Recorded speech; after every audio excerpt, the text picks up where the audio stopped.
പൊന്മള പഞ്ചായത്തിലെ GUP സ്കൂളിന് പുതുതായി നിർമ്മിക്കുന്ന കെട്ടിടത്തിന്റെ നിർമ്മാണ ഉദ്ഘാടനം കായിക ന്യൂനപക്ഷ ക്ഷേമ ഹജ്ജ് വകുപ്പ് മന്ത്രി വി അബ്ദുറഹ്മാൻ നിർവഹിച്ചു. കിഫ്ബി പദ്ധതിയിൽ ഉൾപ്പെടുത്തി 1 കോടി രൂപ ചെലവഴിച്ചാണ് പുതിയ കെട്ടിടം നിർമ്മിക്കുന്നത്. പരിപാടിയിൽ പ്രൊഫസർ ആബിദ് ഹുസൈൻ തങ്ങൾ MLA അധ്യക്ഷത വഹിച്ചു. മലപ്പുറം SSK ജില്ലാ പ്രോഗ്രാം ഓഫീസർ സുരേഷ് കൊള്ളശ്ശേരി പദ്ധതി വിശദീകരിച്ചു. പൊന്മള പഞ്ചായത്ത് പ്രസിഡന്റ് ജസീന മജീദ്, സ്ഥിരം സമിതി ചെയർപേഴ്സൺ സുഹറാബി കൊളക്കാടൻ, മലപ്പുറം AEOമാരായ Santhosh Kumar, Josmi Joseph, NK Ahammed, MP Sasidharan, K Ayisha, RK Binu, D Kamarunneesa എന്നിവർ സംസാരിച്ചു.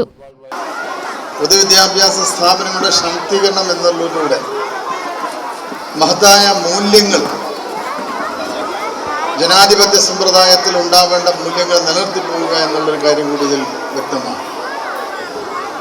സാമൂഹിക നീതി ഉറപ്പുവരുത്തുന്നതിലും മതനിരപേക്ഷത ഉയർത്തിക്കാട്ടുന്നതിലും അതോടൊപ്പം തന്നെ ഏറ്റവും നല്ല രീതിയിൽ തുല്യനീതി ലഭ്യമാക്കുന്ന കാര്യത്തിലൊക്കെ തന്നെ പൊതുവിദ്യാഭ്യാസ സ്ഥാപനങ്ങളുടെ ശാക്തീകരണം ഏറ്റവും ഗുണം ചെയ്യുന്നു എന്നുള്ളതാണ് നമുക്ക് അനുഭവങ്ങളിൽ നിന്നും അറിയുന്ന കാര്യം.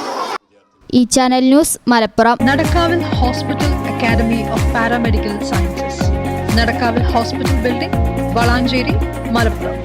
Phone number 04942084 010 7034 07 1111.